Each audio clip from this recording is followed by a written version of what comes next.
What's going on, everybody?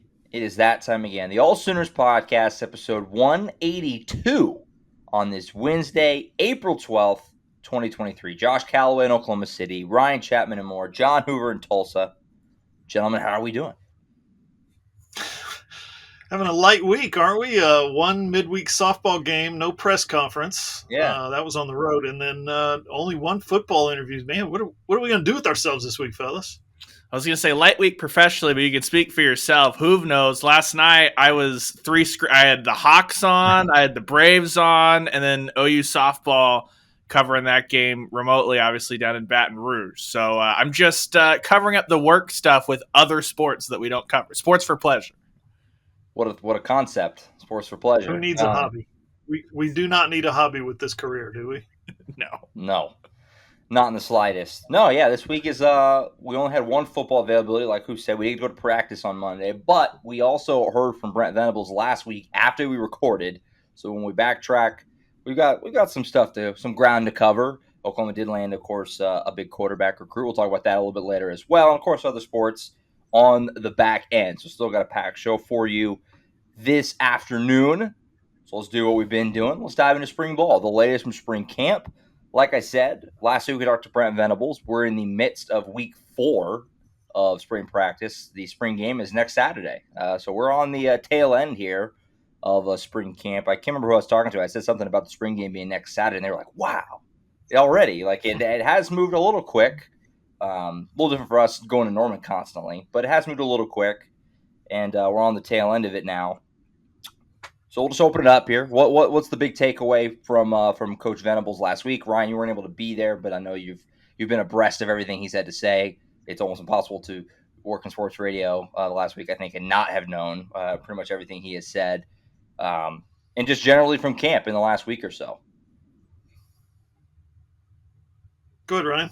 Oh, yeah, I thought the big takeaway was just, for me, we know that the continued emphasis on physicality, and that's a big area that Brent Venables preached coming in last year, but also this offseason has been a very consistent, like, that needs to improve.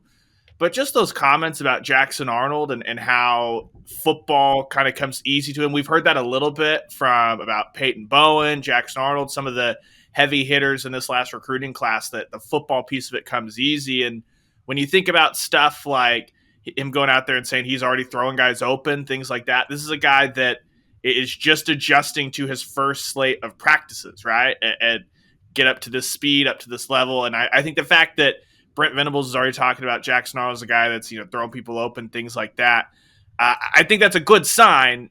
Now, on the flip side, remember last year, Brent Venables was also the guy that said he was liking what he was seeing at a guy like Nick Evers. He's like, I'm sure Coach Levy will tell you, he wants to work on this, and this. And Nick Evers couldn't even get on the field, even when Dylan Gabriel was hurt or things like that. But I think we can all acknowledge that Jackson Arnold, a little bit different aura about him, and just through his recruitment following so closely, it's what we expected of him to get very comfortable very quickly this spring at Oklahoma. Yeah, we've accomplished 3 weeks plus one interview, and I think what's been established at quarterback is pretty simple. Dylan Gabriel, obviously, is the starter, is getting the lion's share of the snaps with the ones. Davis Beville is still getting the 2 snaps as we would define them. Who's next behind Dylan Gabriel? It's Davis Beville still. So I think there are some expectations, maybe in the media, maybe among the fan base, certainly among people who have seen Jackson Arnold play and have covered him. Oh, he'll be second string he might be second string, but as a true freshman, as a guy who's drinking through a fire hose right now, this playbook and the speed at which the college game unfolds, Davis Beville's way ahead of him. Davis Beville played 3 years at Pittsburgh. Davis Beville played, for better or worse, right? A couple of games last year where he had to come in and do some things. The coaches obviously felt a certain way about Davis Beville's play. We all know what that is. But to just expect Jackson Arnold, because he was so gifted in high school, to come in and be the backup, or to come in and push Dylan Gabriel for starting snaps, he might, and it may eventually play out. And by the time we get to October, he may be the second string quarterback. Not saying that's not going to happen, but it's unrealistic for us to expect it at this point in time. I will say, obviously, and we'll talk about more about the open practice later on, but you remember who, obviously, they did the goal line stuff. They did 2 series at the goal line, and the 2 series, the first one was Dylan Gabriel, the second one was Jackson Arnold. We didn't see Bevel run any of the goal line stuff. So I don't know. I mean, maybe that tells you something about his mobility versus Davis Bevel not being mobile whatsoever. No, none. So we know that firsthand. So, I don't know. Being out there 4 times, it doesn't feel close to me as far as just, and again, it's not games, it's practice. They're throwing around to nobody pressuring them, but just the way they move, the way his arm is, the accuracy. Jackson Arnold should be the backup. He's looked better and better every time we've been out there. He's looked better and better and better to me. So, yeah, we'll see how that bears out. It's hard for me, too, because the way my dumb brain works, when you talk about, from Venables last week, I can't help but think about the last thing he talked about, which was the idea of playing spring games against other teams. That was an interesting conversation. That's something that's floated around a lot this spring. Venables basically was like, if other teams are doing it, we'll do it, I guess. He was kind of open to whatever. Didn't really have too strong of an opinion on it either way. What do you guys think about that? I don't think we've ever talked about that really on the show. Playing spring games against other teams or scrimmaging other teams in spring, as opposed to what obviously teams do now, where they just kind of do an inter-squad type thing. Is that something that's realistic and would make sense? I think it's not necessarily it's realistic, but it's not practical. Okay, and I'm going to give you a couple reasons why. Number one, these small schools are going to come out and they're going to say, let's just say Missouri State, right? Yeah, we'll come to Oklahoma. We'll play your spring game. All we need is $850,000. Really? You're going to do that for out of the goodness of your heart for $850,000? That's not in the budget. It could be, and maybe it should be, and I'm sure you could work the numbers around to where it is, but who wants to watch that? Number two, the spring game should be about good on good. Anytime you see these spring games where it's 1s versus 2s or 2s on defense, 2s versus 1s, those are never good scrimmages. What you want out of your spring game is your 1s going against your 1s. Iron sharpens iron. They love to pull that out there and say iron sharpens iron. Cotton does not sharpen iron. Playing an FCS school, playing a 1AA or a Division II or some rum-dum out of the group of 5 does not sharpen iron. So I think the best way to do it would be to continue what they're doing, have a big old spring scrimmage, make it a big recruiting weekend, and say our 1s are going to go against our 1s, and we're going to knock the hell out of each other for 2 hours, and we're going to entertain the masses, 70,000 people. That's the way to do a spring game. Yeah, but that doesn't draw 70,000 people unless you're mad at Lincoln Riley. I mean, that was the whole to-do last year, right? The whole reason we talked about the crowd last year is because it was not normal, right? What is very normal is you barely fill the lower bowl. A lot of these schools, what did OU do last year? Oh, it's the spring game draft. So it's 1s on 1s, but it's kind of 1s on 1. It's half of your 1s on this side and half of your 1s on this side. I would much rather, especially in a spring like this where Oklahoma is replacing a lot of offensive linemen, and I know that, for instance, like a Walter Rouse is hurt, so he's not going through spring. I'd rather Oklahoma get to see, okay, if you're playing Missouri State, Tulsa, whatever it is, it's bad. What does that unit look like together? Because if Missouri State is still getting pressure, it's the same thing we say in week 1 of the season, right? Like, only bad things can come of this. It should look nice and uniform, and that's what it should look like. I think that it's an easier sell to fans to have an actual team come in and to say it's going to be a game. There's not going to be the TV timeout, stuff like that. Like, we're going to roll through this thing pretty quickly. Because a lot of these spring games, too, across the country really get watered down by weird scoring and stuff like that. Like, that's what we appreciated last year about Oklahoma's spring game, is it wasn't the weird, the defense is up 21-0. It was pretty just standard of they're going to play, and Dylan Gabriel was all-time quarterback, and that was kind of like the unique thing. Yeah. And so we've seen a ton of versions of that. I would rather see that. I'd also rather, this gets into a nugget of something you can do down the line. If everyone's playing an FCS scrimmage in the spring, then that really kills the argument of these FCS games need to exist in the regular season to help their budget, stuff like that. Just say, look, if everyone's going to pay for an extra round of games, the FCS gets a small fee. They get a small cut of the spring game TV. OU gets all of the gate and all that stuff from whatever they get. I think you're more likely to have a more consistent game day environment like we saw at last year's spring game if there's someone else coming in. Because again, like I said before, why was last year so significant? Because we had literally never seen that before. Now, real quick, Ryan, if you're talking about doing away with FCS games in the regular season, you're going to have a hard, fast rule that says no more games against FCS teams in the regular season. That's not going to happen. People are still going to want to play FCS games. FCS teams are going to have their hand out saying, yeah, we'll play you for $1.5 million. It's just the way the business is right now until somebody comes along, Coaches Association or somebody comes out and says, we're not playing these teams anymore. Then you can move it to spring and it might be fun to watch. Get us a commissioner, which is a whole to-do.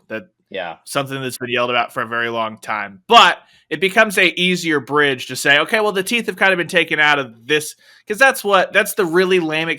There'll be other excuses that come up, right? Like coaches are just looking for excuses, basically to put them on the schedule. But if that excuse gets weeded out really, really quickly, then it's like, okay, there are plenty of bad FBS teams. You can go find one. You would put Oklahoma on the schedule last year, and you'd play a bad FBS team. Yeah, at face value, from an entertainment perspective, yes, obviously, to play an actual team would probably, like Ryan said, garner more fans. It would get you a TV deal. The game would be on TV. ESPN, they would take these games. They would air these games in spring, these exhibition games, because people love football, and ESPN will take it. They'll take the the revenue and all that stuff from that.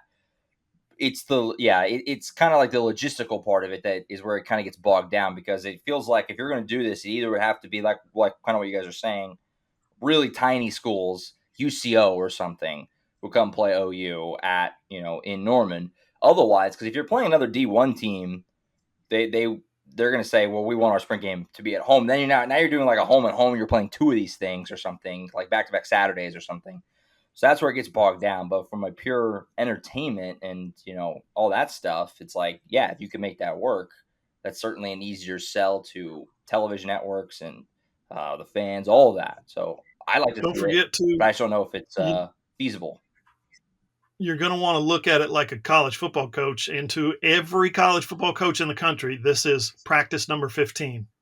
We have to get better in practice number 15. Right. That's the way they approach these things. And so playing somebody like a UCO or a Southwestern or somebody like that does nothing to get Oklahoma better. Yeah, I think too, with this thing that popped up with Auburn and Hugh Freeze throwing out there like UAB and Troy for Auburn, Alabama, we become so focused on the in-state stuff. There are more lower tier schools in Texas than there are like premier programs for Texas to host. So OU bringing in like a North Texas, first off, recruiting, that's like a layup. You're making invite everybody from the Denton high schools, all that stuff. Hey, it's the team you're familiar with, all that. But also too, I know that Brent Venables said, if we opened up a practice to the public on a Saturday and said, come on in, people fill the stands. Yes, you're not going to get 70,000 people for a random Saturday practice. Yeah, and there is an element of is it more valuable for Jackson Arnold to play OU's defensive backs for the 15th straight practice, or on practice 15, is it more valuable to see what Jackson Arnold looks like with 80,000 people in the stands? Good point. Sure.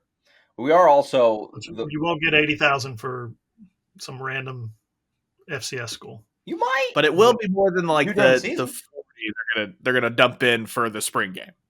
You do during the season. Maybe the biggest argument for it is that we're missing out on the discourse whenever Texas A&M eventually loses to Texas Panhandle State or whatever, because that would happen eventually, and that would just supply content for the entire offseason for the good people and wherever. Because that would happen, and it would be tremendous. It'd be an awesome. I don't know. It's fun to talk about. Like I said, I don't know if it's feasible, but it's fun to think about. The Fire Jimbo bonfire would be burning bright. First coach to ever get fired after a spring game. Did Les Miles make it to the spring game? I think Les Miles even got canned before the spring game at Kansas. Yeah, I think he did. Because our guy Emmett Jones was the interim through all of spring football. Wow, that's right. That's right. Well, yeah, like I said, I don't know if it's feasible, but fun to think about. Maybe down the road, we'll get there. Anything else from Brent before we moved on that stuck out last week? We got him for 30 minutes. My arm was killing me. Yeah. In scrum fashion, those are tough. Which arm? The one that was bent holding the camera, Yeah, or the one that was sticking one. straight out holding the Mic microphone? one, you can kind of like cheat and rest on your hip bone a little bit or something if you need to, but the arm one is just like there's nothing you can do. You gotta be still, yeah. So I asked him what I thought was a fairly innocuous question about your linebackers. I said, you know, Brent, we get to see you out here with the open portion of practice. We get to see you interact with your linebackers, things get pretty intense. How are those guys doing? Fairly innocuous question. Well, he went on for like 2.5 minutes about each linebacker and about the way each guy is fulfilling a certain role and the amount of experience they don't have versus the amount of experience they do have and they're getting, and they don't need to be perfect, but they do need to be precise and stuff like that. It's like, okay, we get to watch the practice, and I think I told you guys this last week. They got basically 3 linebacker coaches out there: Skowski, Ted Roof, and Brent Venables. And Venables has his hands on every rep. It was crazy. So it was just fun to watch. It'll be really interesting to see, because that's a group that, like, I don't know if we've had these discussions on the pod or if it's just, but like I've got questions about what Oklahoma's going to be on the interior of the defensive line. So if they don't hit on some of those portal guys, if Coe and Kelly don't take that huge step forward, then suddenly I think Brent Venables knows those linebackers are going to be taxed, right? Like Danny Stutzman was very familiar with what was happening last year when there was not a ton of help coming at you from the defensive line. You had an experienced Deshaun White. Suddenly, Deshaun McCullough, who we had talked to last week, and he had talked about how he's going to be learning the defense all the way up into fall camp, whether it's Jaron Kanek or Kobe McKenzie beside Stutzman. Like, it's a lot of inexperience as far as actual game reps and snaps. And I just wonder how much of that is we know that Brent Venables is always going to gravitate toward the linebackers. It's in his DNA. But how much of it is also knowing that there's going to be a lot of pressure on young linebackers and doing everything that they can to try and get those guys up to speed to be as prepared as possible for this fall. In addition to Brent Venables last week, like we talked about, we also got Dylan Gabriel last week for about 5 minutes or so. We also got Bill Bedenbaugh. And then this past Monday, we got Todd Bates and then a slew of other players. Like I've said before, we kind of cover a lot of ground. We're not all able to be in every scrum. So in the guys that you heard, what jumped out either from Bedenbaugh, Gabriel, or on Monday, the guys that we got then? Anything else that you wanted to touch on? Yeah. I'm glad you asked. I would be remiss if I didn't mention the interview with Andrell Anthony, wide receiver, transfer from Michigan. Very impressive. You know, we talked to him in February, whatever that was, February 16th on February Media Day. So we got to talk to him again after practice. I wasn't there, but you guys were there, and he was impressive. He just really carries himself. Now the question becomes, I've talked to a lot of impressive players after practice who never played in a game. The question becomes, how does he translate that into learning the offense, understanding his role, getting in and out of breaks, and catching the football, ultimately making plays. I think it's going to translate well. You don't go to a place like Michigan and make a lot of plays for them, a college football playoff team, and then go to somewhere like Oklahoma and disappear off the roster. He's a good football player. So getting a chance to talk to him and understand more about his kind of perspective on the offense, his role in the offense, his teammates, what their roles are. I think that every time you talk to him or talk to someone about him, about how twitchy he is, how explosive, he's got top end speed, he gets away fast, he's elusive, he's sudden with everything he does. Every time you talk to somebody about him, it sounds like he's going to be one of the big 3 wide receivers on this team next year. Yeah, that speed burner has been applied to him by just about every wide receiver we've talked to, asking about other guys. Gavin Freeman was another one that even a weird, like I was asking Jordan Kelly about some of the younger guys, trying to talk to him about some of the younger guys in the defensive line room. And the first guy that he thought of was Gavin Freeman, of that guy's making plays, things like that. I think that speaks to what we've seen out of Gavin Freeman in very, very limited spots. But he's just a guy that he's just a football player, and he's got, that track background that shows he has that twitchiness to him. So I'm excited to see what he brings to the table. And I know that, Ross was over talking with him and was laughing that Gavin Freeman took a moment, was like, yeah, this time last year I was at like a track meet eating fruit snacks, and now I'm here like trying to step up and be a big contributor. So that was kind of funny. Then you flip over to the other side of the ball. Jonah Laulu, getting to talk to him about his move to interior defensive line. That story's up on AllSooners.com, and him just talking about how it's something he did at Hawaii and he feels comfortable there, and him going into the process of, okay, Jerry Smith's trying to put a ton of weight on him pretty quickly, and then get to talk to Todd Bates and see his perspective on kind of moving Jonah Laulu to the interior just to see what that can kind of bring to this defensive tackle room. Yeah, I mean, think about how much different the OU wide receiver room looks if Angelo Anthony is a guy. You know what I mean? Like, it really, the depth gets a lot better. And, we've heard lots of really glowing things about him throughout spring, asking other receivers about what he's looked like, and everybody has sung his praises. And then, yeah, he has a really good head on his shoulders, seems to be embracing kind of everything. And, we hadn't really talked about it that much, but the fact that he is coming from Michigan, I mean, another big boy, you know what I mean? A team that's been in the playoff the last 2 years, like that, there's kind of an element there that you just can't replicate when you're coming from, not to disrespect any other school, but like Jonah Laulu, Hawaii, you know what I mean? Like that element is shouldn't be overlooked either. So that's going to be interesting to see how that shakes out. Excited to see him actually out on the field a little bit more, especially after hearing him talk the other day. Elsewhere, Dylan Gabriel last week, we only got him for a few minutes, but talking to him, I asked him about the running back room, and because we've talked on this show before about, the running backs look like one of the strengths of the team. Even with Javonte Barnes missing the rest of spring practice, you're still out there like, geez, they have a lot of guys. And I asked him about the running back room, and he took a minute to pause and just smile for 3 seconds. And was like, I've never been around a running back room like this one.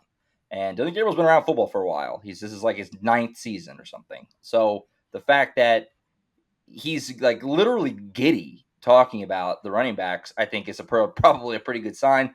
And then kind of tying to what Ryan was talking about earlier with the interior of the defensive line, I asked Todd Bates about Isaiah Coe and just him kind of making that next step because they need him to. And, Todd Bates basically was like, there's a lot of room for growth there. You can see it. I feel like he has the ability to really improve a lot, basically, going into next season. So that's exciting to hear if you're an Oklahoma fan, and interested to see what that looks like. Because Isaiah Coe is one of those guys that's just physically imposing. We talk to him. It's always great to talk to him. He's got a great personality, things like that. You kind of want to see that elevate into being a dude. Because Todd Bates was honest, and he was like, I'm going to miss Jalen Redmond. That stinks that I don't have him anymore, and things like that. So we'll see how that shakes out. But lots of good stuff in the last week or so. Yeah, so we talked to Brent on Wednesday, but we podcasted on Tuesday last week, which means we're just now being able to recap last week's stuff. We didn't ever get to the Robert Spears-Jennings injury. Big spring for RJ. It's just not shocking.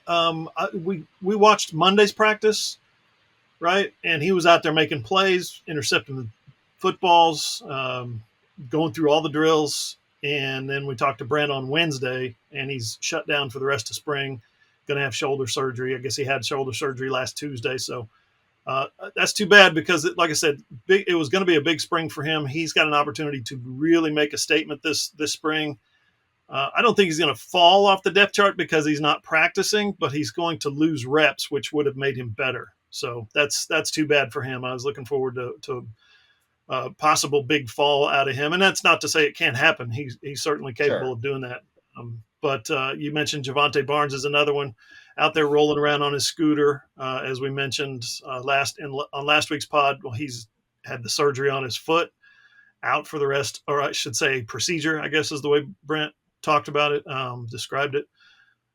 He's out for the rest of spring. And a couple other guys are missing spring. Their names escape me at the moment. But Gentry Williams was back. That's always good. Peyton Bowen was back from his family tragedy, of course. And it was interesting, too, the way Brent described that, the way guys are just wrapping their arms around Peyton Bowen, lifting him up, supporting him. That's always good to see for a team like this. Yeah, that's good to see. And I think it's been kind of interesting how they've managed some of the stuff because the way they talked about the Barnes injury, it's something that he had been dealing with. So they wanted to get him some physical practices into spring and then be like, okay, you're good. Now we can do this. So you'll be mopped up and be 100% ready to hit the summer really hard. The Spears-Jennings thing as well. You can tell this stuff only happens when you are physical and you're hitting every day in practice, which is something I go back to when we talked to Jordan Kelly. I can't remember if it was before the opener last year or the week after, between week 1 and 2, where he was asked just about the physicality difference, and he just like took a second and laughed, and he's like, yeah, it's night and day. And I think that speaks to why Oklahoma wore down last year, why in the OU Texas post game, Brent Venables was talking about that the team maybe looked tired, and it takes time to build up not just like the strength and conditioning, but your body to have that almost callous nature of, oh, we hit every practice. This is what happens when you're being physical every single day, Sure. From the spring into the fall, midweek, Saturdays, all that. Another thing Brent said that caught my attention was Makari Vickers has been really good. He said he's learning. It was interesting the way he phrased it. He said, you got to get beat. You got to make some mistakes. You got to go get beat so you can learn. And Makari Vickers, true freshman, right, shows up in the spring. Seatbelt. Nobody's expecting him to play this year. And here's Brent Venables in the spring saying, oh, I want to talk about Makari Vickers. He's getting beat in the spring, but he's learning, and the way he's learning is impressive. So good for him. Absolutely. And I recommend, if you haven't seen it, obviously, like we said, it was, middle of last week, but if you haven't seen it, everything Venables said is on the site. It's on Who's YouTube page as well. So go check out the full interview with Brent Venables, all the interviews, Beatonbow, Gabriel, all the guys on Monday. They're all there for you. So if you want to go check out everything they said, they're all there. All right, we'll go ahead and take a time out. We'll come back. We'll wrap up the open practice a little bit. I was the only one of the three of us that was there, but I'll touch on some of the things that I saw. You guys can chime in however you feel. And then, of course, Oklahoma's landed another quarterback recruit in 2024 this time. We'll talk about that as well next, right here on the AllSooners Podcast. On Twitter, you can follow AllSooners at @all_Sooners. Ryan's _Ryan Chapman. Who's at John E. Hoover. I'm at Josh M. Callaway. Our website is allsooners.com. We are a Fan Nation affiliate, part of the Sports Illustrated Network. All right, segment 2, we'll dive into the open practice a little bit from earlier this week. I was the only one of the three of us there. Now, you guys have seen clips and videos and whatever else, so you can chime in however you see fit. One little housekeeping thing I just want to make sure I didn't forget. Who mentioned Peyton Bowen last segment? There were 5 guys returning punts in practice yesterday, and I wanted to get those out there. Billy Bowman, Angelo Anthony, Drake Stoops, LV Bunkley Shelton, and Peyton Bowen. Kind of interesting. I don't know if how likely it is that Peyton would be returning punts this year, but it certainly seems like something that could be in the cards for him down the road. So that's kind of exciting. An interesting little group there. Lots of guys who are kind of like totally different. Like, I don't know if any two of those guys you would say are really alike. So that's kind of an interesting group. And that competition is going to be interesting to see how that shakes out. You're replacing Marvin Mims, who did it forever. You know what I mean? So that's kind of interesting, a little under-the-radar battle there. You have a favorite? Yeah, what if you had told me, okay, Hoove, you get to pick 4 guys to return punts on this team, I would have picked those first 4. I don't know if I would have picked LV Bunkley Shelton just because we don't have any we don't have any tape on him that I know of him being great at returning punts. Those other guys all did it at either an extremely high level in high school or have done it in college. So, Andrell Anthony and Stoops are your big play versus sure hands guys, I think. And then you're going to get a handful out of either Bowman or Bowen. Bowen was fantastic at it in high school, so watch out for him. Yeah, I would want either Billy Bowman or Peyton Bowen with the ball in their hands, just because we've seen what they can do.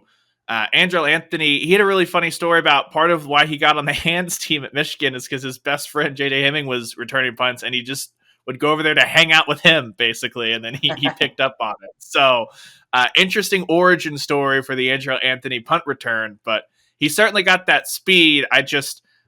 It's hard for you to ignore what we saw from a guy like Peyton Bowen all throughout high school. Same with Billy.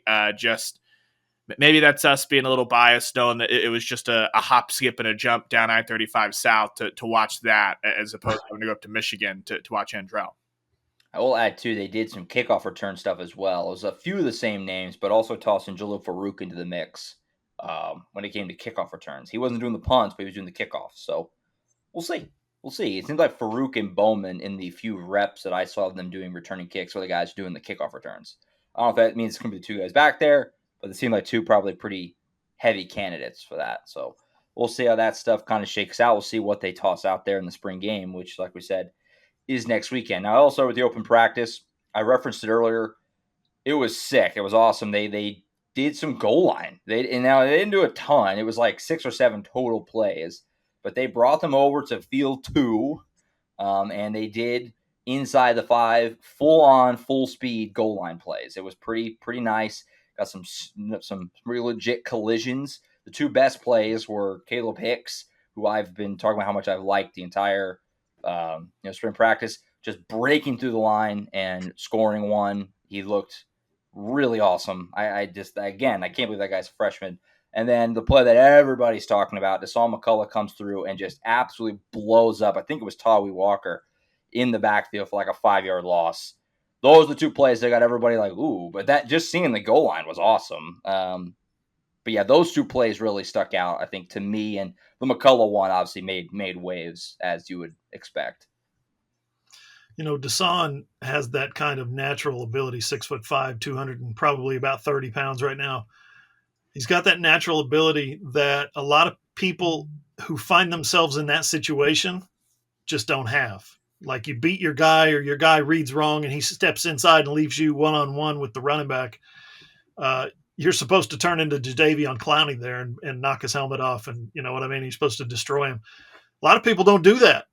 So whether there was a mistake made, a misread or something, a big error on the front, doesn't matter. If you've got the ability to turn in a play like that in a college football game, all of a sudden the crowd gets crazy, the fans get crazy, the sideline goes wild, the momentum surges in your favor. Those are huge. So if you've got the ability to do that, that's going to put you on the field. Now, is he a perfect player? No, he's going to make mistakes. He's still learning the game at linebacker at Cheetah, right?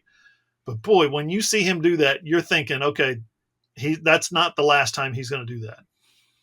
Yeah, and that goal line stuff is in the spot that he's probably a little bit more familiar with, right? As far as being really close to the line of scrimmage, coming and what he played at Indiana. And that almost got me thinking, not just the goal line stuff, but whether Oklahoma, we know that over the last, feels like decade, they've struggled to get off the field on 3rd down. That is this defense finally going to have a little bit of teeth coming off the edge in a 3rd and short situation? A lot of teams are going to stay on the field and go for it on 4th down anyway. So in those 3rd and 4th and shorts, can he be maybe a difference maker, him and like a Trace Ford on the other side of the ball that could help maybe bow up Oklahoma and give them a little bit more strength and the ability to get off the field on some of those 3rd and 4th downs? Because whether the tempo gets adjusted or not, that would be what the just responses from Ted Roof and Brent Venables all year last year was. We don't care, get off the field, and you don't have to play as many snaps. Can that be a situation trying to pull that away from the goal line in 3rd and 4th and shorts? I'm very interested in the Deshaun McCullough usage. Just, we've all kind of locked him into that cheetah spot, but is he going to rush the passer more than I think we all kind of maybe thought, kind of a thing? He told me in February that you can kind of mold him into whatever you want. He's one of those types of guys. So how does that end up working out is interesting. Yeah. So he told me in February when I asked him that question, I said, what other coaches are you working with? All the coaches? He said, yeah, I'm working with Coach Bates and Coach Chavis on the defensive line. Now, this was during coaching stations, right? This was during individual drills that you're not necessarily football practice, but I think they'll start him at Cheetah and see what he can do. And if putting your 11 best players on the field means sliding him to edge and putting Justin Harrington at Cheetah, if that's your best 11, then that's how you roll with it. If he's out there making plays in the opponent's backfield to a pace that was more than Reggie Grimes and Ethan Downs last year, then that's what they'll do. Yeah, and then it's elsewhere on the open practice. I mean, just a few other guys that just kind of stuck out. I mean, I mentioned earlier, Jackson Arnold's looked better every time getting out there. Reiterate that. And another guy we've talked about over spring, but Kobe McKenzie looks really good too every time. I feel like maybe a little bit of a hot take. I don't know. I feel like he may be more ready to contribute this year than Jaren Kanak is, in my opinion. And I know everybody's very excited with Jaren Kanak, and rightfully so.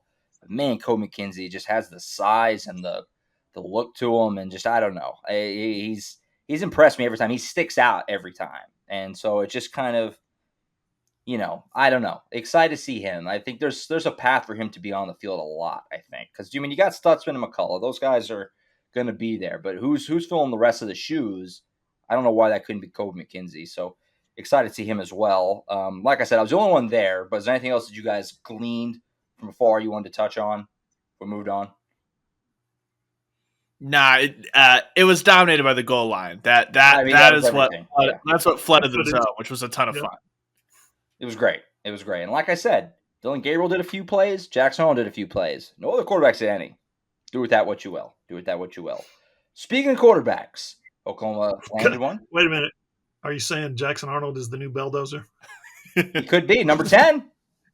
He is number 10. Hey, you could figure out if he was in front of 80,000 people in a spring scrimmage, if he can catch the snap on a short yardage. That was step one for Caleb Williams. He had to catch snaps before he could wreck the entire OU season locker room with controversy of whether he should start or not.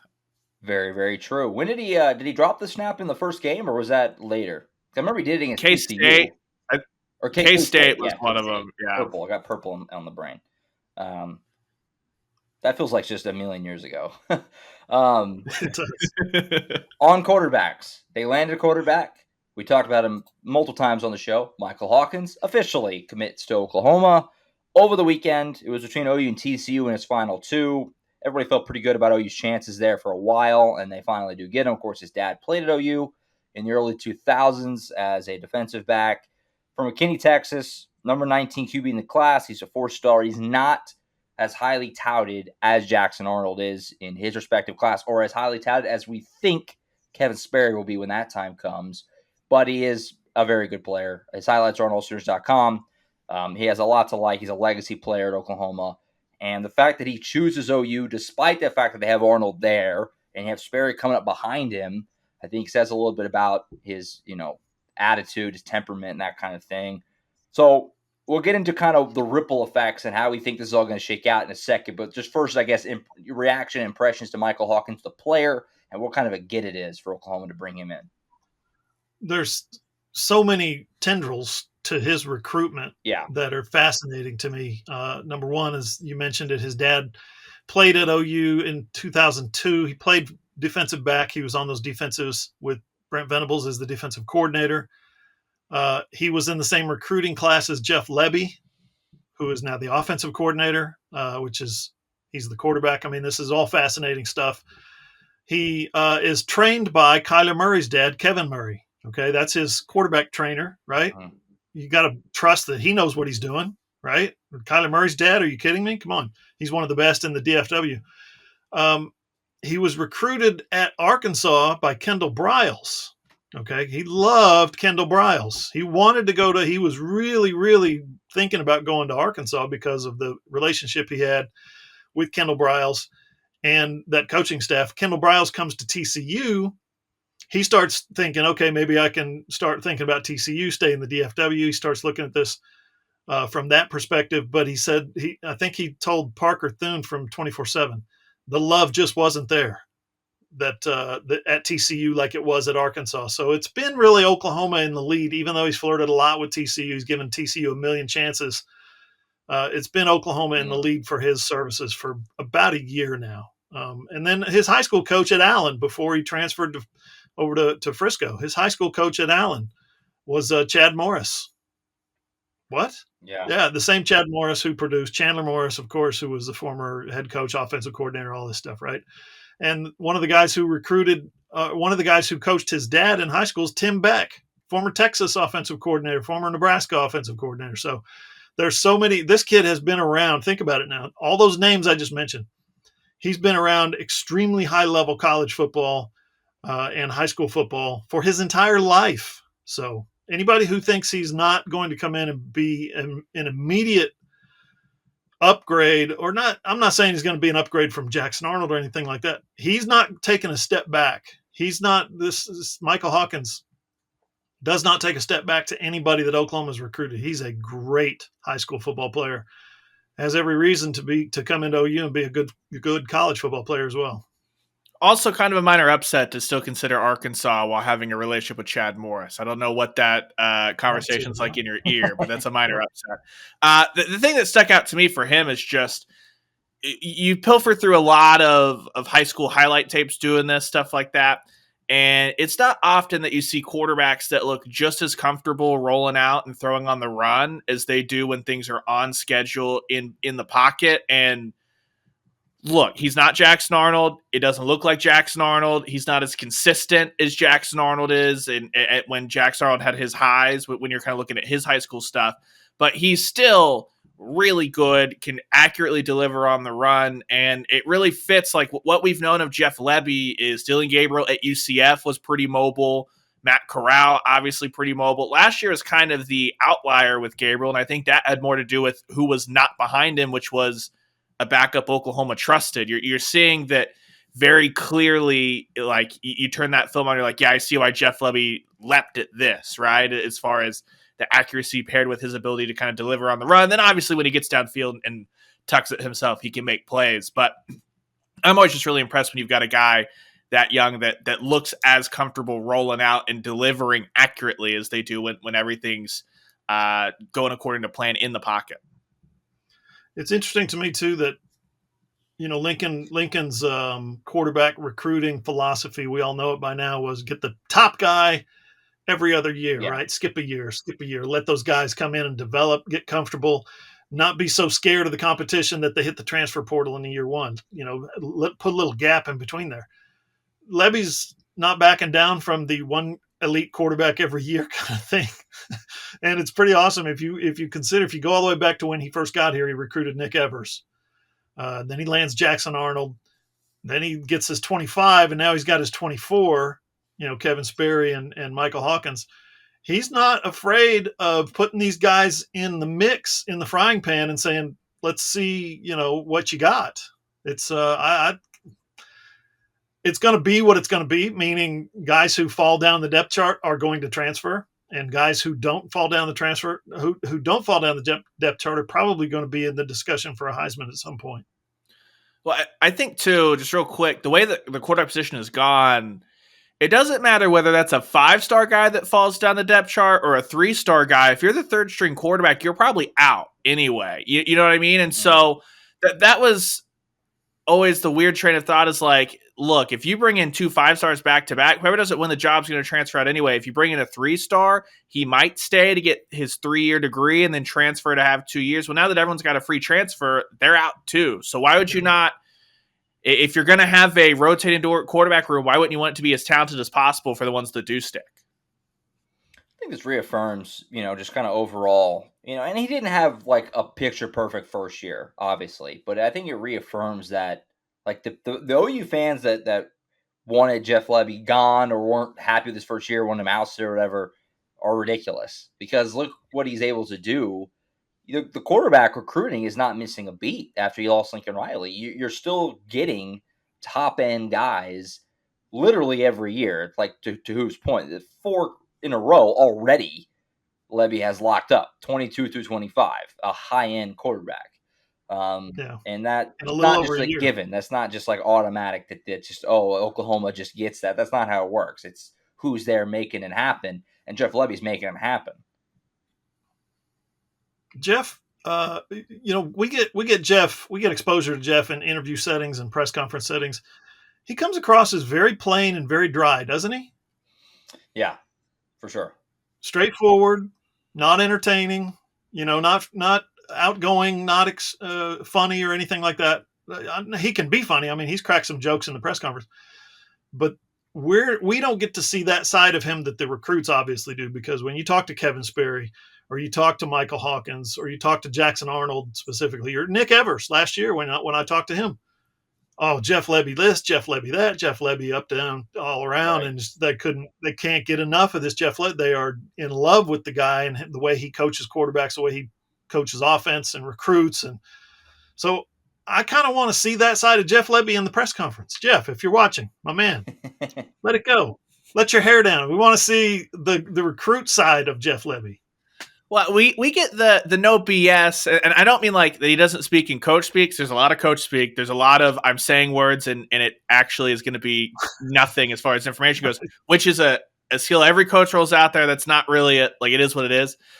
But I also think that he also, it's like, doesn't have a lot of time for, I'm not here to entertain the weird and kooky stuff. And I think that an element of that probably, though, is what you get with these guys when he talks about if you're going to continue to recruit talented guys, they're going to want that side of you that's the no BS of like, yeah, we've got a lot of talent in this room and you're going to have to come in and compete. And I think that you have to be able to broach that because recruits aren't stupid. They know what's happening. They know what's going on. They can see the rankings. They can look through the classes, look through your roster, stuff like that.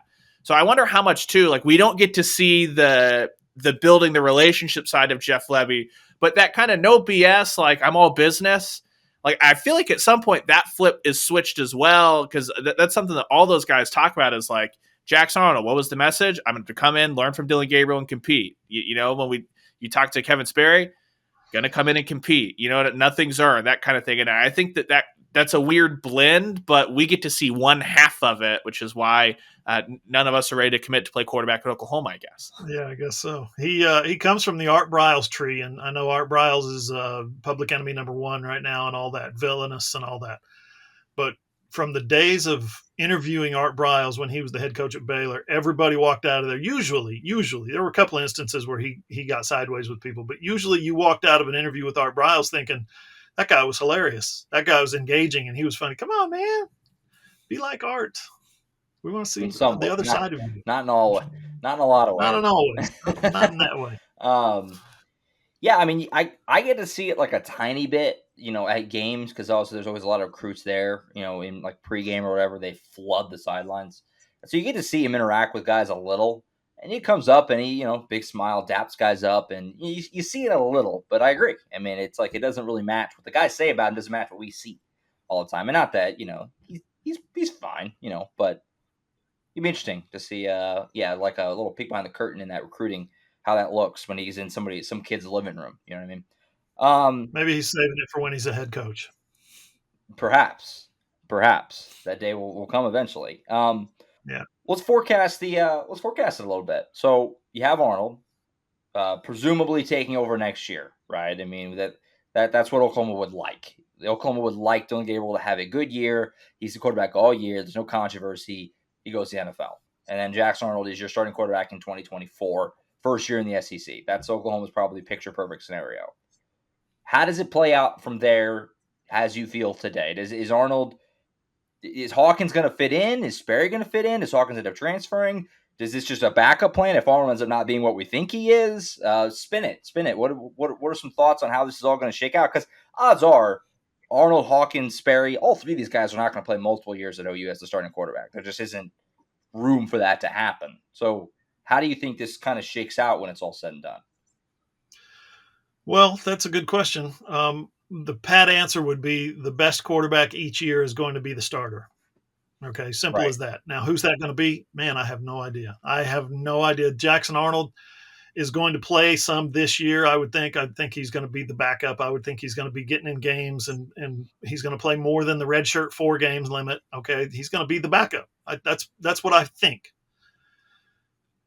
Next year, yeah, the job is supposed to be his. How does Michael Hawkins feel about that being a true freshman who is the backup? And then the following year, Jackson Arnold's big year, his junior season, right? Michael Hawkins is a sophomore, and then you got Kevin Sperry coming in for his freshman year. Michael Hawkins is saying, hey, I've been here for a whole year. I'm the backup now. Can Sperry come in and take that job away from him? Or is that competition going to rage on for 2 years until at some point they both transfer? They both get mad at the coach for getting screwed over, and they both you know what I mean? I mean, I've seen guys, I've covered enough quarterback competitions at OU to watch that very scenario unfold, to where the two guys come in, compete for the job, neither one of them's any good, and they both leave. I've seen it. So not saying it's going to happen. I'm just saying stop putting all your eggs in one guy's basket. Anything could happen. Yeah, it's probably early for me to be full comfortable figuring out what Sperry's going to be as kind of the finished product, because you know he is a couple of years out. Yeah. I just feel very confident that Jack started in 2024 and 2025 will give Hawkins a year to get acclimated as a freshman and give Sperry a year to get acclimated as a freshman, just because did the Spencer Rattler thing work out for Oklahoma? No. But if Caleb Williams wasn't behind him, he would have finished out the 2021 season as Oklahoma's starter. And we've seen, as far as like getting that year to be the guy, your freshman year, stuff like that, that's usually hit. It's been do you take that? Did Spencer Rattler take the 2020 season and take it to another level in 21? No. So I think that we'll see Jack Snartle next year, and it'll be then on Jack Snartle in 2025 to whatever we get to see in his first year in the SEC. How does he spin that on and take that to another level to either become the highly touted draft pick, or he comes back and plays a third year at Oklahoma? Ryan, I'm glad you mentioned the two quarterbacks who left last year, Rattler and Caleb. You could not, the guys that they're recruiting right now, again, starting with Nick Evers last year, the guys they're recruiting right now could not be further personality-wise away from those two in terms of who they are and who they think they are. These next three quarterbacks that are coming in, and Evers, who left to Wisconsin, these next three guys are they're just cut completely different mold, in terms of what they think about themselves. I'll just leave it that way.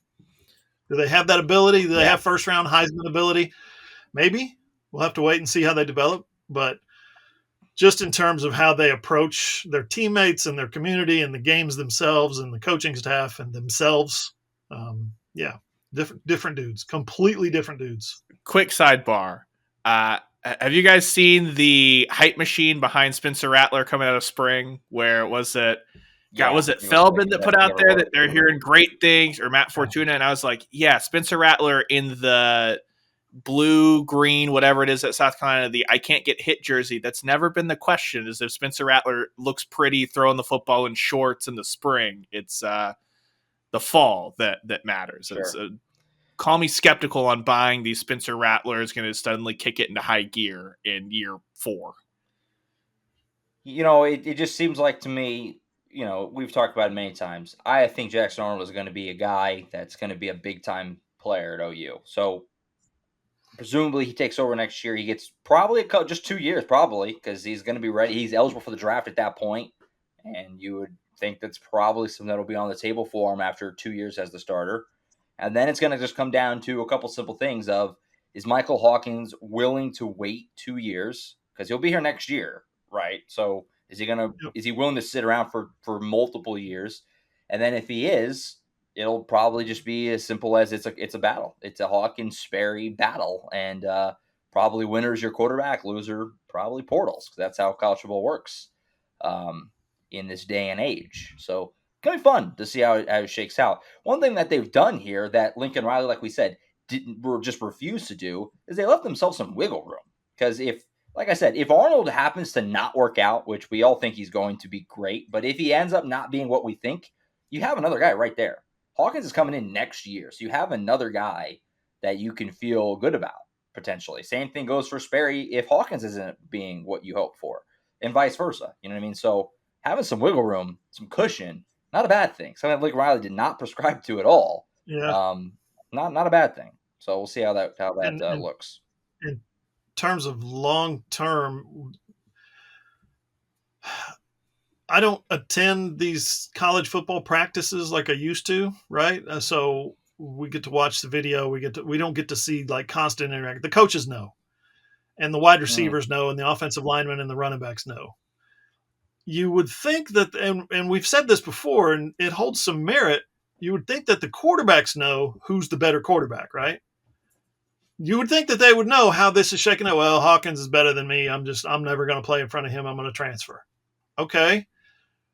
I don't think that's how quarterbacks think. If we think about how Rattler thought about his season in 2021, he's like, why am I being benched? We're 5-0.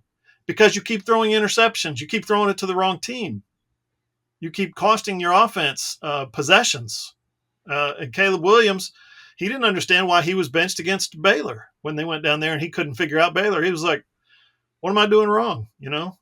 I'm the quarterback. I'm the star. Some quarterbacks, I should say, don't look at the world the same way everybody else does. Like, I'm not that guy. You stop blaming me, and blaming the quarterback is all we got sometimes. Yeah. A couple years later, and Spencer Rattler is still baffled as to why he was benched in that Texas game, which is nuts. We were 5-0. Everyone else quite obvious. And it's also quite obvious that it was the right move because Caleb Williams led him on a Herculean comeback. But he's still like is just like, I don't get it. I don't understand why he did that. That was weird. It's like, what? Pretty clear why he did it. So yeah, gonna be fun. Anything else you want to add, Ryan? No, I think it'll be fun to see this all kind of pan out over the next couple of years because it's just something that we didn't get to see that logjam happen the last few years. So gonna be interesting. Gonna be fun. All right, we're gonna take time out here. We'll hit some other sports. Basketball's got no players. They've lost a couple more. We'll talk about that as well as wrapping up. You got no coaches. Yeah, I don't know who's even there. We'll wrap up the weekends for. If you call the basketball office right now, Porter Moser's going to answer. He's the trainers. He's the coach. He's the full roster. He's the SID. He does it all. We'll wrap up that, and we'll wrap up the weekend for the Diamond Sports as well, and then send you on your way. So take time out. Final segment coming up next year on the AllSooners Podcast. Final segment of the AllSooners Podcast. Hit some other sports here, and we'll send you on your way into your mid-April weekend. Starting with hoops, like I said, they got no players. Grant Sherfield entered the NBA draft as expected. We was just really a question of portal or draft for him. There was never any feeling he would be back. He's in the draft, and Jacob Groves is in the portal. So if you're keeping count, Tanner Groves graduated. Jalen Hill has portaled. Jacob Groves has portaled. Benjamin Schroeder has portaled. Joe Bamisile has portaled. Bijan Cortez has portaled. CJ Nolan has portaled. And Grant Sherfield has transferred. That's pretty much everyone outside of the two freshmen last year, Milos Uzan and Otega Owa. They did get Sam Godwin back. So you have three guys that played last year that are back, essentially. Did you get Jacob Groves? Yeah, Jacob Groves is in there as well. I mentioned him. Of course, Tanner graduated. Jacob is in the portal looking for a new team to be his third team. I mean, we don't, last week, obviously, Sherfield and Groves hadn't officially left yet, but we had all kind of assumed they were going to. So we kind of were able to almost talk about it in like theory last week. But I mean, the team is a full rebuild again. They have nobody back. It's a full blown. Like Porter Moser's got a lot of work to fill out the team, just to get bodies, let alone a team that's going to be competitive. And a Big 12 that's only getting better because they're bringing in Houston and Cincinnati, good basketball programs. UCF's been solid recently. BYU as well, solid. It's not getting easier. What can you say? They have no players. The basketball team is just in a total upheaval mode currently. Yeah, it wouldn't be as big of a sirens panic mode thing because this is happening to a lot of other teams across the country. If Porter Moser wasn't such a big proponent of you got to build, you can't be investing in guys and have them transferred out. Well, nothing has been built in Norman under Porter Moser. He's had to have massive numbers of portal guys every single off season. So next time we get to speak to him, I'm really looking forward to being like, okay, that's not the reality of what you can do at Oklahoma. You might have been able to build at Loyola. There might be spots in this country you can build in college basketball, but Oklahoma for you, Porter's clearly not been. So what's that evolution going to be? How are you going to adapt? How are you going to adjust? Do you have to change your style to make this team more appetizing to players in the portal? Or do you have to change your coaching styles being more aggressive? That's what I'm kind of curious on because otherwise there's no stability. There's not a ton of holdover. And the guys that are being held over, Milos Uzan, I really liked what he did a lot last year, but he's not like a primary scorer. He was distributor, really nice. Otega Owe is not a primary scorer. He doesn't have that kind of refined offense. So there's got to be a lot of development from those guys, or you're going to go get big pieces in the portal. It's not just like get a center. It's like, no, you need two scorers and a center that you won't just get used and abused down low, all that stuff. And Porter's shown no signs of being able to correctly make those evaluations in the portal, frankly. Brent Venables tells us all the time, or did in the last year, at least the last football season, that he wants to strip this thing down to the studs. We got to strip it. He must have said that 20 times last year. We got to strip it down to the studs. Porter Moser would be thrilled to have studs up right now. Porter Moser has to relay the foundation every year. Imagine your homeowners association or the county commissioner or whatever. They give you a license to build a house, a structure, and you've got 1 year to do it. You got 1 year to get your house built. The first year, they didn't make the NCAA tournament. Ramshackle house, right? Falling down, pieces hanging off everywhere. Didn't come up, wasn't up to code.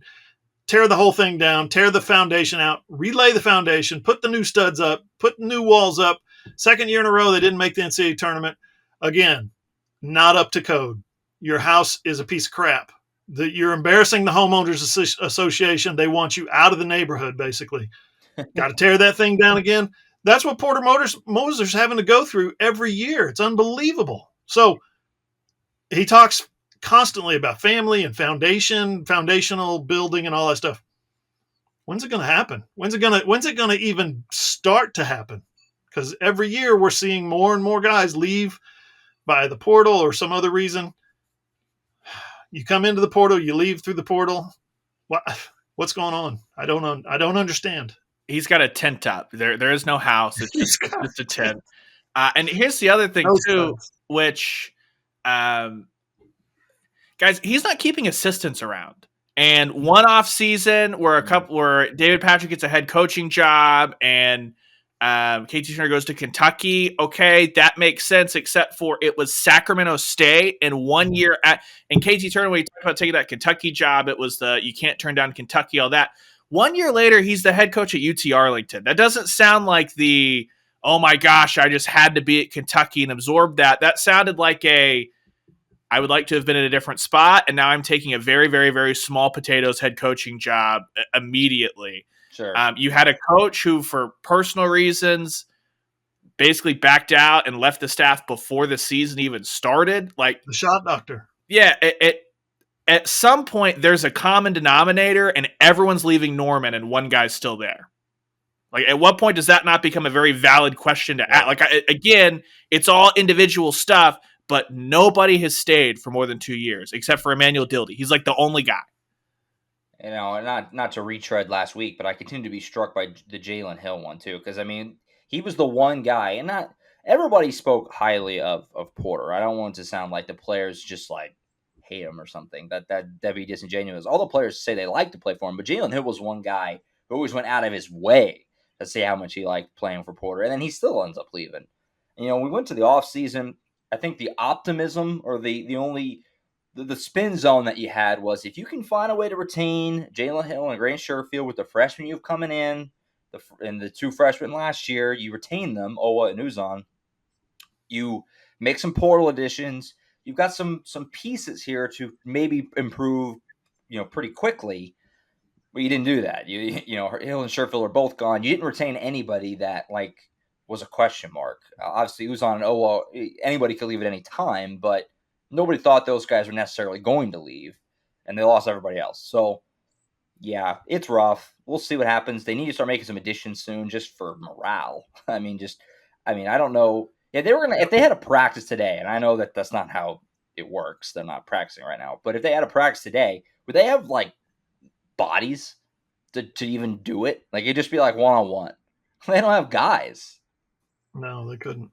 You'd be asking, is Yaya Akita healthy again? Is Luke Northweather Sure. Guys that have not played basketball for Oklahoma are going to be key contributors in that practice. I saw theoretically. Yeah, and here's the thing, guys. Joe Castiglione's perspective on this is a front porch sport. This is one of the sports that everybody talks about nationwide. What's going on at Oklahoma with the basketball team? This isn't some minor sport where it's we'll take a couple of years, try to find the right coach, and we'll get it in here. We'll get everything laid. And 5 years from now, it should be okay. You don't have that kind of leeway with men's college basketball. You got to fix it now. If you're Porter Moser, and Joe Castiglione is looking at that right now going, who left? How many do we have left on the roster? Which coaches took which jobs? Joe's probably – I'm not trying to speak for Joe. Maybe we can have him on the podcast someday and interview him. But Joe is probably pulling his hair out with the frustrations that go along with Oklahoma basketball right now. Not a good spot. No, not at all. Not at all. So we'll see how things progress. It was funny. I saw it was John Rothstein, I believe, who reported that Oklahoma was going to play North Carolina next year in that Jumpman Invitational, and so some OU fan replied, some OU fan replied something to the effect of, "So this is under the impression that we will be fielding a team next year," or something like that. That's how it felt. And it's funny is that if you the guys down the road aren't having it much better. Oklahoma State has lost a lot as well, so it's like Bedlam next year is going to be like Patrick with his drink. Who are you people? Like that's what it's going to be. That's what it's going to be like next year. The Bedlam games, because it's both schools just total overhauls. Weird times. And also OU playing Providence in the Big East Challenge. We think they're going to play, right? Yeah. Is that what is it? Yeah, Providence. That's right. The Friars, which won't be Ed Cooley, which is a bit of a bummer. Yeah, for once, Oklahoma got one of the. There are no favorable draws for Oklahoma basketball right now, but it seems like they've gotten the worst end of that Big East Challenge a couple of times. Very true. Very true. All right, moving on to other sports. Softball swept Texas Tech over the weekend in Norman, and they beat LSU last night in Baton Rouge. The very layman's takeaway here for somebody like me: no run rules here, which is weird. Not something that you're used to. 4 wins, and the wins are wins, but no run rules, which is very uncommon for OU. Ryan, this is your account. Good week? It is okay week. What do we make of it? It's a great week for the Oklahoma pitching staff. You mentioned the no run rules. That series against Texas Tech was Ryan Aber was crunching the numbers on press row. It was the first conference series, first Big 12 series that Bedlam doesn't count. So non-Bedlam Big 12 series where Oklahoma didn't notch a run rule across the 3 games since 2019 against Texas. So it's been a couple of years since OU has played a Big 12 series outside of Bedlam, and it hasn't been a run rule. But that was a Texas Tech offense that they haven't played anybody, right? But they were still ahead of Oklahoma by 1 home run in like the National Home Run Derby. And so for OU to not only surpass them and not only not let Texas Tech hit any home runs, but to completely shut them out across 3 games, that's really good. But we saw on Thursday, someone finally did it. Someone finally stepped up and said, screw this, new pitcher every single inning. And the Oklahoma offense did not like that. Patty Gasso talked about how there were a ton of conversations in the dugout, a ton of frustration, a ton of who is this, who is that, and how she basically said, cut that crap out. These pitchers aren't that different. You've got to go up there and kind of be an athlete. And so I think that's going to be the story of this next little bit of Oklahoma's season. Starting with that Florida State game in the midweek, we saw teams start platooning the pitchers, and LSU did that last night in Baton Rouge. Oklahoma pounced on an error. Carly Petty, former Oklahoma State, she and the first baseman Gutierrez not able to connect, which allowed Jocelyn Erickson to reach base. Kinsey Hansen then drives her home. That's 1 run. Alyssa Brito hits a 2-out home run that should not have, she should have come up the next inning. 3 unearned runs for the Sooners. That was it. The last 15 Sooner batters were retired as they were trying to figure out the LSU pitching staff. That's why you have Jordy Ball, right? Jordy Ball was unreal, 13 strikeouts. Only 2 LSU runners reached second base. That was the spot that they were in across 7 innings. 2 runners reached second base. And so the pitching staff has become, we talked a ton about the pitching staff and the defense. While this offense adjusts, the pitching staff is that much more important. And Oklahoma has who do you want? 3 absolute studs there in that rotation. Yeah, they've got 3 aces they can count on, Ryan, and that's good because for some reason the bats continue to fall silent against inferior opposition, right? Texas Tech and then last night LSU. LSU's good. Don't get me wrong. I'm not saying LSU's some rum-dum. I was very impressed by LSU's pitching and their defense except for that second inning.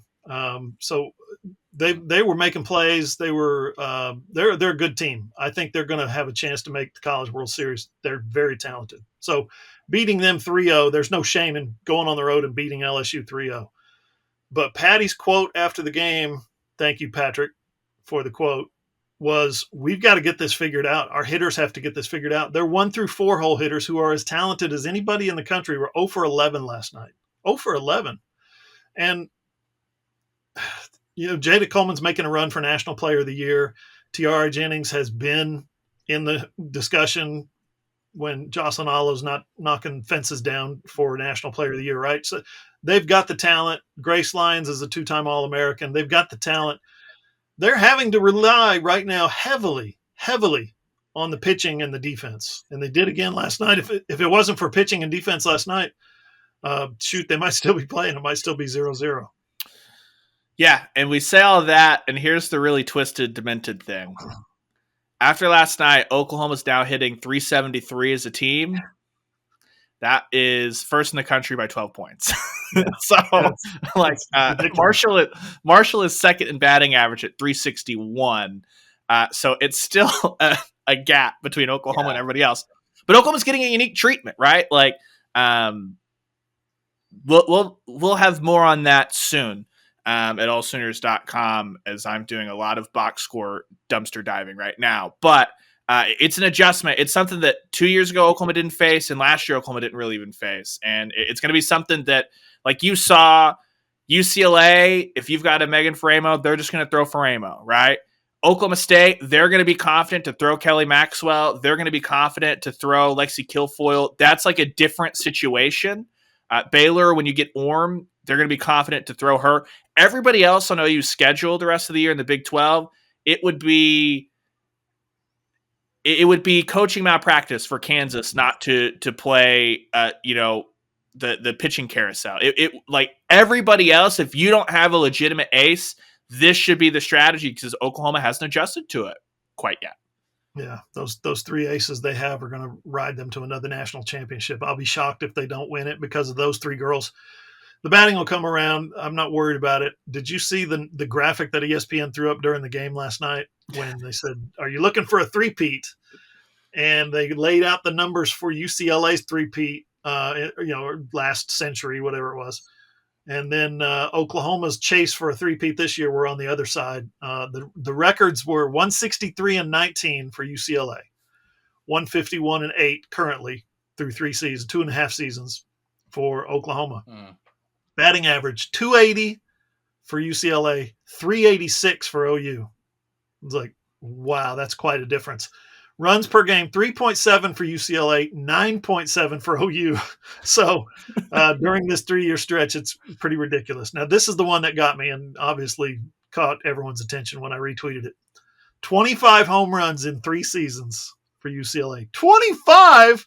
That's like Big 12 play for Jocelyn Allo, isn't it? 25 home runs in 3 seasons for UCLA. OU has hit 385. Yeah, that doesn't even seem real. That's not conceivable. Like that's not even video game numbers.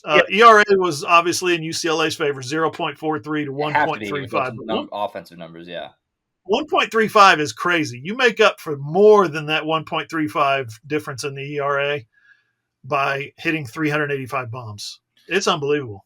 Yeah, it's that's what made it so interesting last year when we were everyone's having a discussion of was that the best softball team that's ever done it, is having to pick through and say, so the offensive numbers are so different than the 80s and 90s of college softball. But when you look at like the great UCLA, the great Arizona teams, their pitching staffs were dominant, but the gap between them and like the second, third, fourth best pitching staff in the country in those years was not as big as the gap between like Oklahoma's offense in the era of offense. And oh, by the way, Oklahoma still had the best pitching staff in the country last year. That's what makes it so interesting is the game is so different now, but what you're seeing, we just talked about the batting average. Oklahoma is within 1 point of overtaking Clemson for the number 1 ERA. Like by the time this Miami tournament is done this next weekend, Oklahoma is going to lead the country in batting average and team ERA again, which is what they basically did for most of the year last year.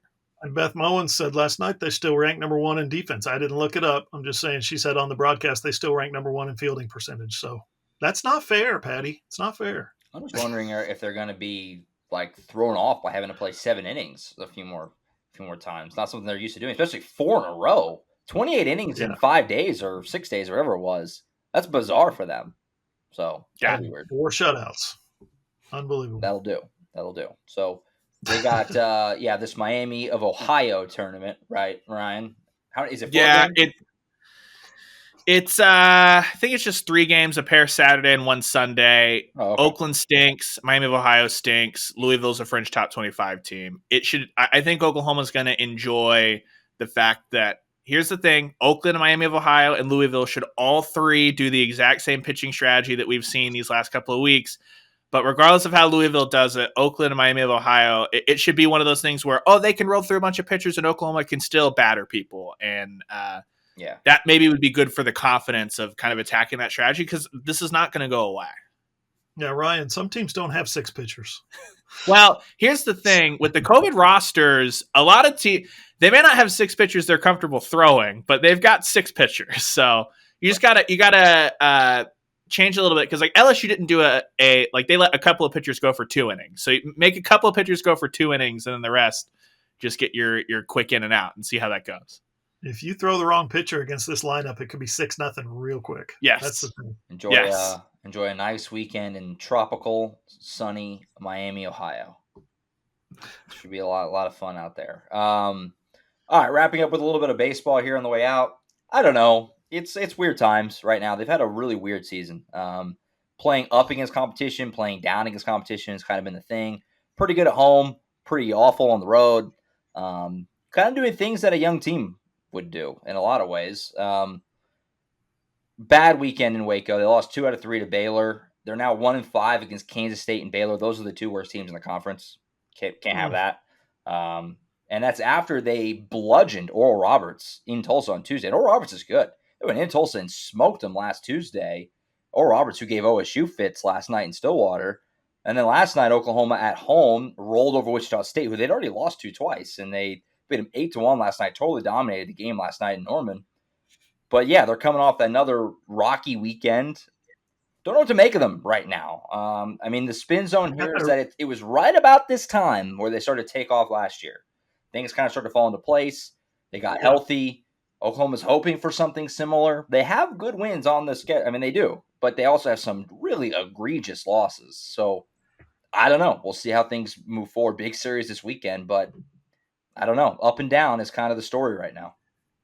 They got their midweek maladies fixed, Josh. They were losing all the midweek games. Now they've won 2 in a row. 2 in a row. Potentially. You got good pitching. The pitching is a couple of Tuesdays in a row where you had some really nice outing. You hold Oral Roberts to 2 and you hold Wichita State to 1. You're going to win those games. You know what I mean? More often than not. So we shall see. Texas Tech this weekend, who's a top 20 team, and it's at home.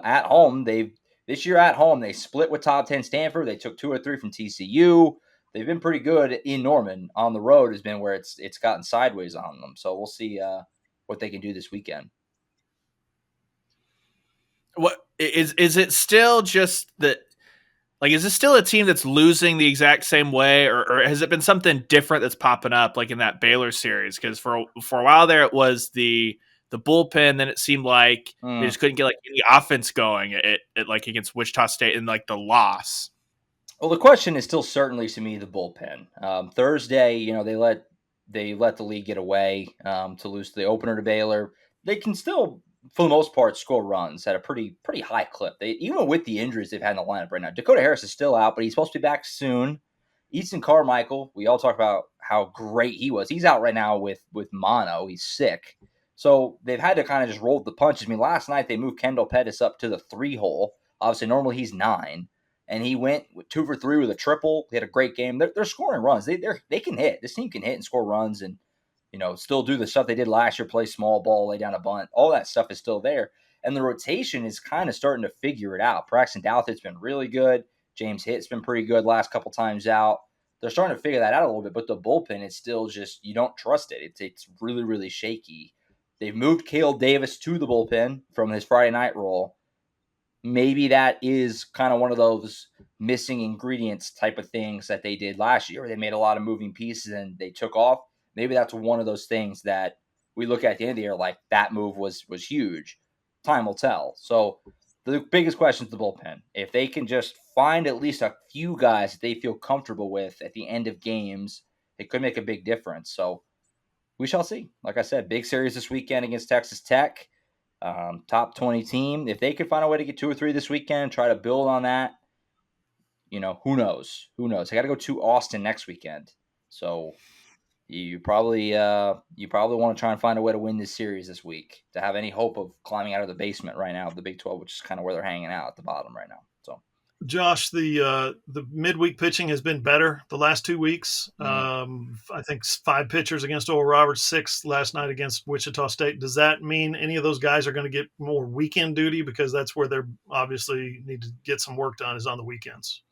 Yeah, Braden Carmichael last Tuesday, who's been in Oklahoma for a while. He's a guy that people are familiar with. That was maybe the best start of his career. He was so good in Tulsa last week, like 6 1/3 or whatever, really shut them down. Last night was really a bullpen game. So, all the guys who pitched last night, you'll probably see again this weekend. Nobody went more than a couple of innings last night, which is encouraging, the fact that you were able to get through it using that many different guys. Because usually what's hurt Oklahoma when they try to do that before is it only takes one guy to not have it, gives up 6 runs or whatever, and now you're behind it. They used 5 pitchers last night. Everybody did a pretty good job. Carson Atwood was a little shaky, but he reeled it in. He'll give up the 1 run. And so I would expect to see all those guys again this weekend. And, Braden Carmichael's a big one. I imagine the fact that they didn't use him last night, I think entails that he's going to get more and more of a big role out of the bullpen. And so we'll see what that looks like this weekend, because they used him in Waco out of the bullpen too. So I think Skip is just trying to move the pieces around, kind of just trying to find what is going to be the right sauce. And, talking to him last night after the game, he acknowledged that the weekend in Waco was bad. The way he described it was, we got back to the basics. We just, today at practice, he was like, we just got fundamentals, because we just didn't play good baseball at all in Waco over the weekend. So far so good, just 1 game, but that's a Wichita State team that already beat them twice, and they smoked them last night. So we'll see if they can build on it and moving into the weekend here at home. All right. Any last things? Yes, you left out 2 important women's sports notes, Josh. Women's gymnastics national championships is this weekend in Fort Worth. The semifinals is Thursday. Number 4 UCLA, number 5 Utah, and number 9 Kentucky are in OU semifinal bracket. So they advanced there. The top 2 teams advance to Saturday's national championship round, the 4 on the floor. It's going to be Thursday at 2 p.m. is the semifinal, and Saturday at 3 p.m. on ABC. Looking for TV. I don't see where TV is on Thursday tomorrow. And then women's basketball. Let the Bedlam never die. Lexi Keys, Bedlam star, Oklahoma State star, has transferred to OU. So that's pretty big. She's kind of a 3-point. I think she was 6th in school history at Oklahoma State in 3-point shooting. Led the team, or was 2nd on the team last year in steals. So she's a 5'7" guard from Tahlequah.